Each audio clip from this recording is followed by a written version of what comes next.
Ibu kalau ada masalah, ibu sholat enggak? Hah, pencitraan.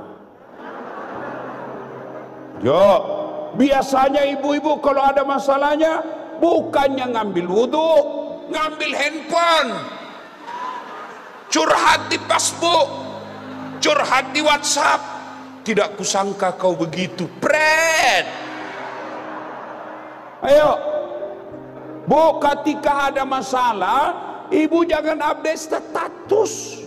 Gimana caranya, Ustaz? Ambil wudhu, sholat, namanya sholat hajat. Selesai sholat hajat, ibu berdoa, ya Allah, jauh aku merantau dari Sulawesi, ya Allah, jauh aku merantau dari Jawa, saya datang ke tempat ini ngikut suami saya, ya Allah. Ya Allah, sempurnakan, bahagiakan kami, ya Allah. Perbaiki ekonomi kami, ya Allah, supaya kami bisa merasakan nikmatnya ke tanah suci. Saya tidak tahu berdoa, Ustaz. Ibu berdoa itu bukan menghafal bahasa Arab, Bu. Berdoa itu bahasa Bugisnya mapaletu, bahasa Indonesianya curhat. Di mana curhatnya? Dalam doa. Maka ibu ketika ada masalah, ibu curhat dalam doa. Ya, tidak harus bahasa Arab. Daripada ibu pakai bahasa Arab, bingung malaikat. Apa maksudnya ini, ibu? Lain di bibir, lain di hati. Bu, ibu, mau saya ajarkan ibu doa murah rezeki. Mau? Mau, ibu? Ah, dengar, ikut bareng-bareng, Bu. Doa memudahkan rezeki. Ayo, ayo, bismillahirrahmanirrahim. Allahumma barik lana bima razaqtana wa qina azaban nar. Masa doa itu doa makan, ya, ya. Nah, inilah kalau kita bahasa Arab tidak ngerti. Makanya berdoa tidak harus bahasa Arab. Ada masalah, ibu, perbaiki sholat. Apa resepnya? Salah satu cara saya lihat ibu saya yang spesial, setiap beliau mau sholat pasti ganti baju. Ada baju dia ganti, dia gantung dekat tempat sholatnya. Bahkan ada yang khusus untuk ikat rambutnya, disimpan. Saya perhatikan luar biasa ibu saya ini. Setiap mau menghadap Allah, pasti dia ganti bajunya yang bersih. Biasanya kita ibu-ibu di rumah, itu juga bajunya pergi pasar, itu bajunya dipakai ke toilet, itu bajunya pakai mencuci, dipakai bertetangga, dipakai tidur, dipakainya lagi sholat. Ayo, bahkan ada yang tanya banyak, Ustaz, boleh enggak sholat tidak pakai BH? Kenapa enggak pakai BH, Ustaz? Panas. Ya boleh, tapi tidak beradab. Ibu ketemu Pak Wali Kota, tapi tidak pakai BH. Iya, Pak Wali Kota. Mohon maaf, Pak Wali. Beleng-beleng. Ayo.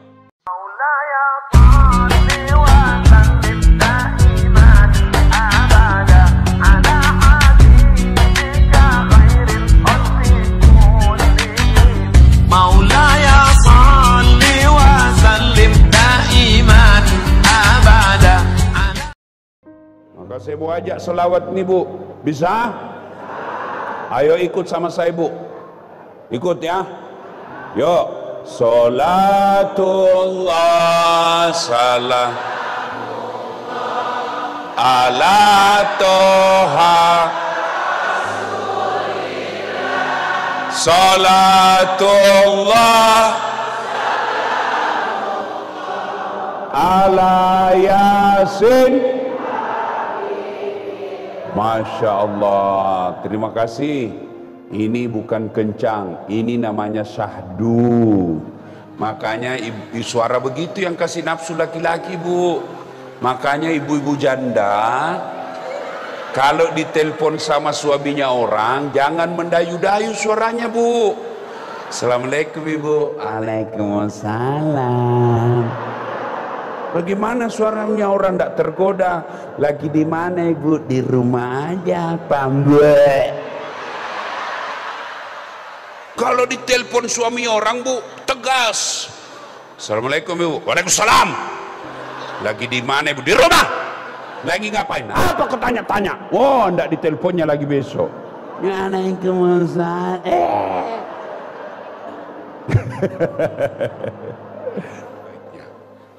Nah, suatu kali Nabi didatangi ibu-ibu. Ini ibu-ibu unjuk rasa kalau bahasa sekarang. Majulah satu di antara mereka menyampaikan aspirasi.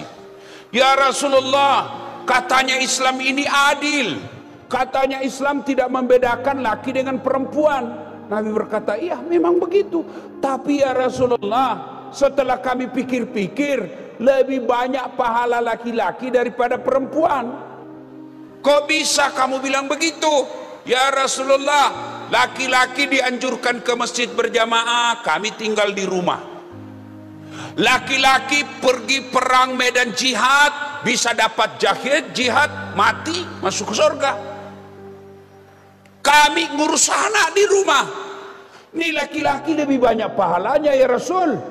Nabi tersenyum dan bersabda, ibu-ibu, benar yang ibu sampaikan. Tapi mau ndak ibu saya tunjukkan amalan, perbuatan. Kalau ibu lakukan, maka ibu akan dirindukan oleh surga. Saya tanya ibu-ibu, mau ndak dirindukan surga ibu? Mau dirindukan surga? Masya Allah. Istri saya bilang gini, Bu, jangankan dirindukan surga, dirindukan suamiku aja sudah senang. Iya Bu? Iya. Maka hari ini saya kasih oleh-oleh wanita yang dirindukan oleh surga.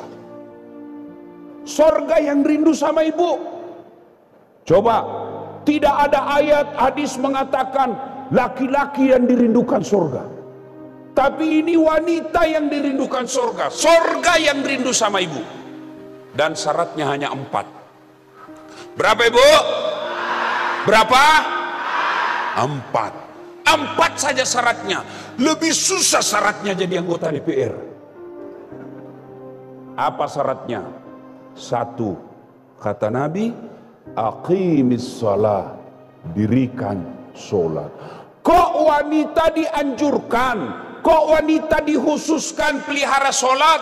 Ternyata setelah saya pelajari kenyataan, fakta-fakta, ternyata memang perempuan paling banyak tidak sholat. Kapan? 1. Selesai haid. 4 hari haid dia tambah bonus 2. Suaminya berkata, Bu, biasanya kau haid cuma 4 hari, ini sudah 6 hari kau belum sholat. Apa kata istrinya? Orang belum bersih, masih ada sedikit-sedikit. Kata suaminya, kau bohong ya Bu. Apa bohong? Saya kasih lihat kau. Apa mau dikasih lihat? Beleng-beleng. Tahu beleng-beleng? Dongok. Tahu dongok? Beleng-beleng. Tahu beleng-beleng? Kaulah yang tidak sholat. Ayo, Bu dengar. Kalau bersih hari keempat mulai sholat. Kalau bersih duhur mulai sholat.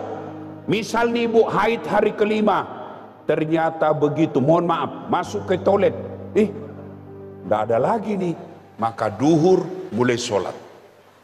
Malam saat selesai isya bersih, maka ibu ketika jam 10 malam sudah yakin bersih, sudah wajib sholat isya. Kapan lagi? Nifas, selesai melahirkan. Ada yang berkata, Ustaz, katanya kalau nifas itu 40 hari. Tidak harus 40 hari. Kapan ibu bersih? Hari ke-20 bersih, 20 mulai sholat. Ternyata hari ke-70 baru bersih, ya 70 baru ibu sholat. Ada Ada kira-kira yang sampai hari 70? Pret, bohong. Yuk, kapan lagi ibu-ibu banyak nggak sholat? Ada pengantin, mukanya kayak tembok, coklat, biru, abu-abu, krem. Hei, hei, Bu, biar ibu dempul bagaimana muka, tetangga juga tahu ini tetangga saya. Ngapain di dempul? Hei, mau pergi pengantin semua ada. Jilbab ini pakai, jilbab sakaratil maut. Coklat, kuning, abu-abu. Dikasih miring lagi sedikit. Ada juga yang saya kasih miring, saya lihat. 17 pentulnya, 14 jepitannya. Ada kayak pohon pula di belakangnya. La haula wala quwata illa billah. Pakai lagi rok sempit, bajunya juga sempit. Kata suaminya, buru-buru ibu, kita mau ini ketinggalan. Apa kata istrinya? Tunggu dulu pak. Beleng-beleng. Coba kalau ibu jalan sempit kan repot. Coba kalau longgar, nggak coba. Ayo, ibu, bu, boleh dandan, boleh berhias, tapi jangan gara-gara hiasan ibu ndak sholat. Ya, boleh ibu dandan, tapi jangan gara-gara dandan ibu ndak sholat. Gimana caranya Ustadz? Kita kan mau make up. Boleh. Caranya gimana? Ibu wudhu dulu. Wudhu, baru make up. Sudah itu tahan kentut. Biar ibu sedikit aja Ustadz. Biar sedikit batal. Lepas Ustadz. Batal ya. Sudah ibu wudhu, dan ingat make upnya jangan terlalu tebal.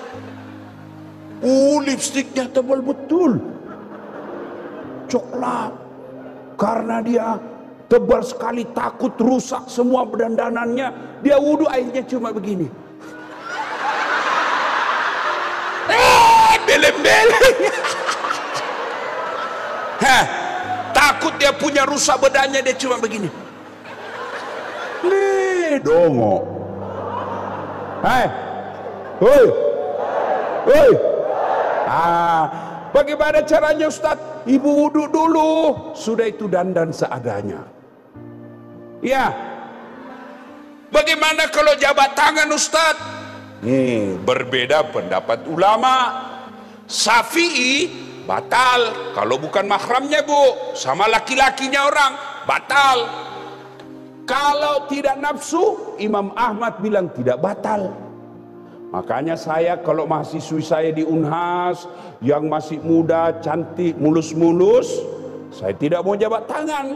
Kenapa? Dia masih muda, saya juga masih muda. Dia cantik, saya kagak. Masa Ustadz nafsu sama mahasiswinya? Saya manusia biasa.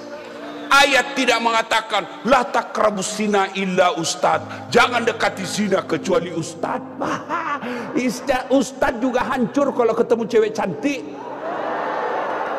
Makanya saya kalau ketemu perempuan cukup begini saja. Tapi kalau ibu-ibu yang sudah muka-muka sakaratil maut, bagaimana contohnya ya? Seperti ibu ini. Ibu usia-usia yang sudah bau minyak gosok, saya jabat tangan lah, bu. Nggak mungkin saya nafsu sama mama-mama. Masa saya nafsu? Anda tahulah kalau ibu yang nafsu sama saya. Ustadz, saya ini sudah 30 tahun merantau dari Jawa. Kok nggak bisa beli rumah Ustadz? Saya dagang, bangkrut. Suami saya nge-grab bawa motor, dicuri lagi motornya Ustadz. Anak saya kok bandel. Kok gitu ya Ustadz? Saya tanya, ibu sholat apa enggak? Nah itu dia Ustadz, nah itu jawabannya. Bu, mau punya rumah, mau sehat, suami yang baik, anak soleh solehah, resepnya perbaiki sholat. Ibu kalau ada masalah, ibu sholat enggak? Hah, pencitraan. Yo, biasanya ibu-ibu kalau ada masalahnya bukannya ngambil wudhu, ngambil handphone, curhat di Facebook, curhat di WhatsApp. Tidak kusangka kau begitu, Pret. Ayo, Bu, ketika ada masalah, ibu jangan update status. Gimana caranya Ustaz? Ambil wudhu, sholat, namanya sholat hajat.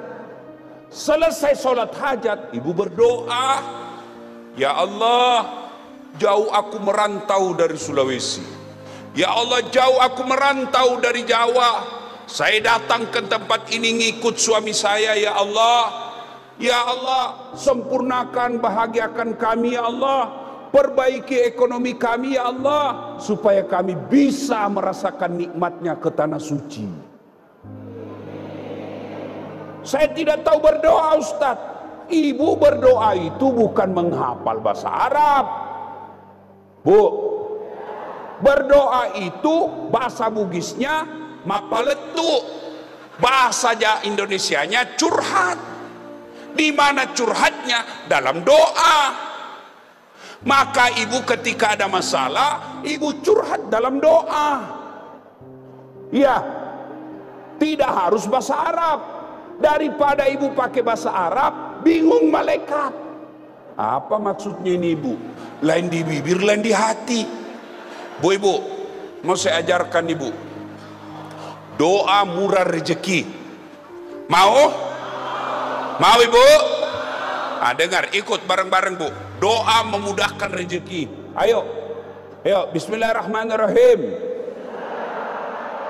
Allahumma barik lana bima razaqtana wa qina azaban nar. Masa doa itu doa makan mah. Ya, ya. Nah, inilah kalau kita bahasa Arab tidak ngerti. Makanya berdoa tidak harus bahasa Arab. Ada masalah ibu, perbaiki sholat. Bu, bu, usia ibu saya sekarang sudah 83 tahun. Sehat walafiat. Apa resepnya? Salah satu cara saya lihat ibu saya yang spesial, setiap beliau mau sholat pasti ganti baju. Ada baju dia ganti, dia gantung dekat tempat sholatnya, bahkan ada yang khusus untuk ikat rambutnya, disimpan. Saya perhatikan luar biasa ibu saya ini. Setiap mau menghadap Allah, pasti dia ganti bajunya yang bersih. Biasanya kita ibu-ibu di rumah itu juga bajunya pergi pasar, itu bajunya dipakai ke toilet, itu bajunya pakai mencuci, dipakai bertetangga, dipakai tidur, dipakainya lagi sholat. Ayo, bahkan ada yang tanya, Ustadz boleh enggak sholat tidak pakai BH? Kenapa enggak pakai BH Ustaz? Panas. Ya boleh, tapi tidak beradab. Ibu ketemu Pak Wali Kota, tapi tidak pakai BH. Iya Pak Wali Kota. Mohon maaf Pak Wali. Beleng-beleng. Ayo. Nah, maka ibu-ibu ada masalah perbaiki sholat. Ada enggak yang tidak ada masalahnya di sini? Bu ibu, ada enggak di sini tidak ada masalahnya? Oh, ini muka-muka penuh masalah ini. Dok, dulu masalah ibu mau nikah, dapat jodoh, selesai masalah, mau punya rumah, Punya rumah selesai masalah, bayar cicilannya. Sudah lunas selesai, tiba-tiba suami kawin lagi. Yuk, dulu Bunda Eva apa masalahnya? Mau jadi anggota DPR. Sudah jadi anggota DPR selesai, mau 2 periode. Sudah 2 periode selesai masalah, mau jadi wali kota. Ayo, tidak ada orang tidak ada masalah, semua orang punya masalah. Allah tidak mengatakan, Bunda Eva kalau ada masalah jadi profesor dulu. Tidak. Bunda Eva kalau ada masalah jadi gubernur dulu. Tidak. Al-Quran cuma mengatakan, Ista'inu bis-sabri wassalah. Sabar, perbaiki solatmu, saya yang selesaikan masalahmu. Maka ibu-ibu ketika ada masalah, anak nakal, suami tidak nurut, ekonomi susah, pekerjaan repot, rumah tangga berantakan, maka yang pertama ibu tanya, gimana sholat saya? Bu-ibu, demi Allah, tidak ada orang sengsara hidupnya kalau sempurna sholatnya. Tuhan apa yang membuat hidup susah orang yang rajin sholat? Kita susah hidup karena ibu tidak sholat. Ada pengantin tidak sholat, ada arisan tidak sholat, ada pesta rakyat tidak sholat. Gimana hidup kita mau bahagia? Maka ketika ibu punya masalah, sempurnakan sholat. Saya sholat Ustaz, betul ibu sholat tapi main-main. Allah.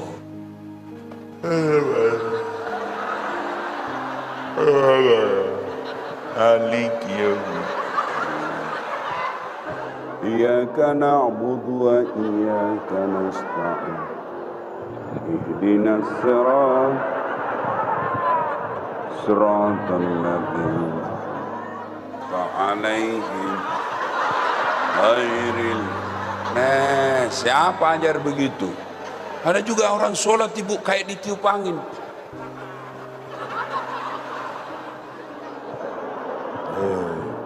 Ada juga yang sholat Allah.